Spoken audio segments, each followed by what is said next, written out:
nós já estamos debatendo há muito tempo no Brasil a mudança da base curricular nacional, de um novo currículo único para o país.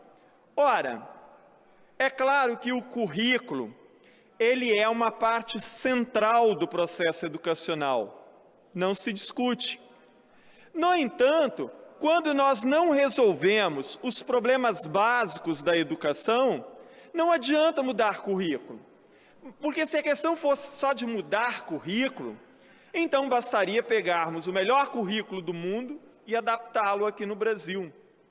Porque você muda a base curricular, mas a formação do professor continua a mesma, a escola continua a mesma, as condições de trabalho continuam as mesmas, a questão salarial do professor continua a mesma. Ah, sim, olha, agora nós vamos mudar porque nós precisamos atualizar o nosso currículo, flexibilizá-lo e não sei mais o quê.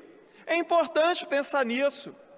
Mas muito mais importante do que isso é resolver as questões básicas da educação que não são resolvidas nunca. Uma outra questão é que há 2 anos atrás, em 2014, foi aprovado pelo Congresso Nacional o Plano Nacional de Educação. Posteriormente, foram aprovados os planos estaduais e os planos municipais. Então, é claro que nós precisamos seguir as metas desses planos. Essas metas precisam ser cumpridas. E ninguém pensa nisso. Então, se nós estamos pensando efetivamente em melhorar a educação, ou melhoramos e resolvemos os problemas básicos e passamos a perseguir as metas do Plano Nacional e dos planos estaduais, ou não vamos chegar a lugar nenhum. Agora, deputado Guerino, que saiu o resultado do IDEB, há 2 semanas atrás, ou na semana passada, não, salvo engano, e que mostra que a situação da educação no país como um todo continua trágica, mas a tragédia maior é no ensino médio, então o governo nem vai esperar para que o projeto da Base Nacional Curricular seja aprovado. Ele está enviando uma medida provisória para o Congresso para flexibilizar o currículo do ensino médio. Então, ontem eu via o ministro da Educação dizendo, nós consultamos todos os secretários da Educação e eles estão de acordo. Ora, a maioria dos secretários de Educação que existem hoje no Brasil, eles não são professores da educação básica. Eles são gestores, eles não são entendedores de currículo e pesquisadores da área para opinar no afogadilho. Isso precisaria passar por uma consulta dos especialistas em currículo, das universidades, dos segmentos que representam os professores, para se pensar nessa situação.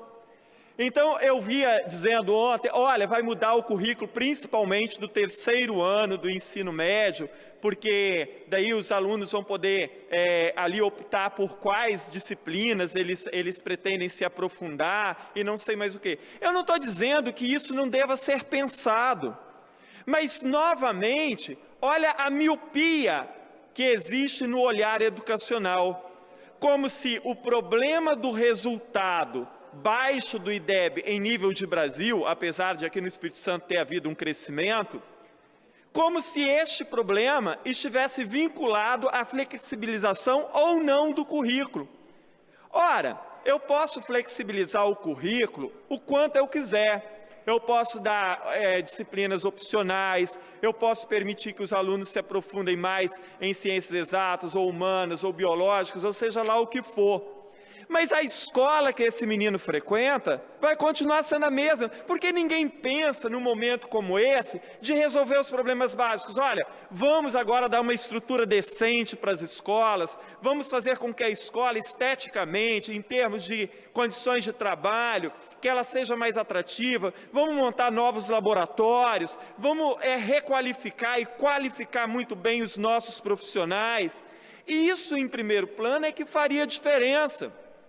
Porque o currículo ou a flexibilização do currículo, que podem ser importantes, devem ser pensadas, não modificarão praticamente nada, porque a escola permanecerá sendo a mesma, a realidade do aluno permanecerá sendo a mesma, a formação do professor permanecerá sendo a mesma, a qualificação desse professor, enfim, o básico não se altera.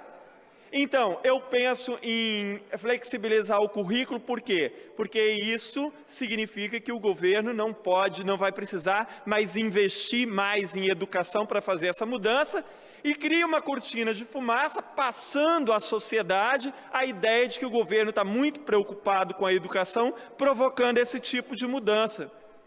Como aqueles que estão envolvidos diretamente no processo educacional sabem que o resultado disso vai ser pífio ou nenhum, ou talvez o tiro até saia pela culatra.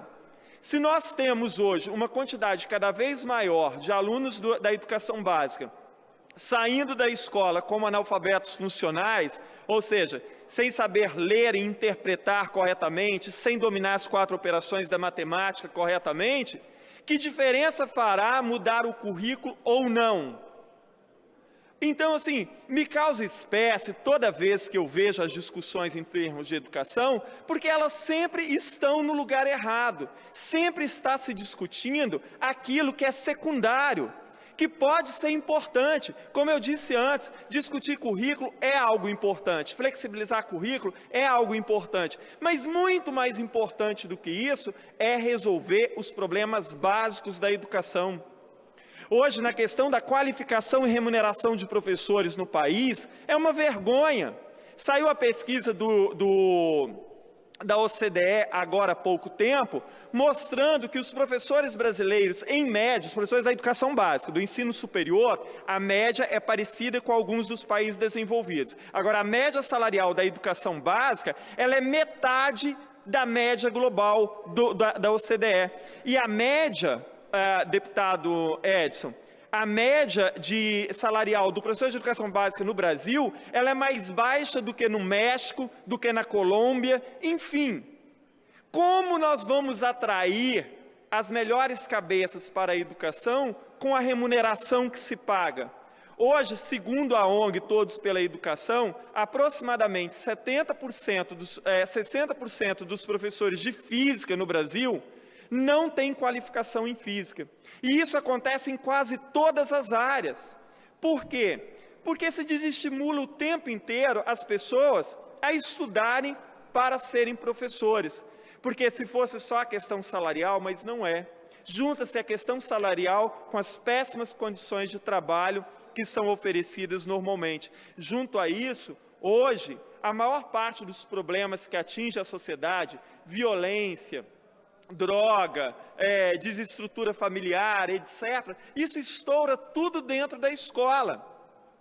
Então, mais uma vez, eu afirmo, chega de ficar tapeando as discussões sobre educação. Vamos enfrentar os problemas básicos da educação. Vamos oferecer uma escola digna para o aluno, vamos oferecer condições de trabalho para o professor, vamos oferecer qualificação para o professor, uma remuneração digna, e a partir disso, nós podemos pensar em projetos mais ousados.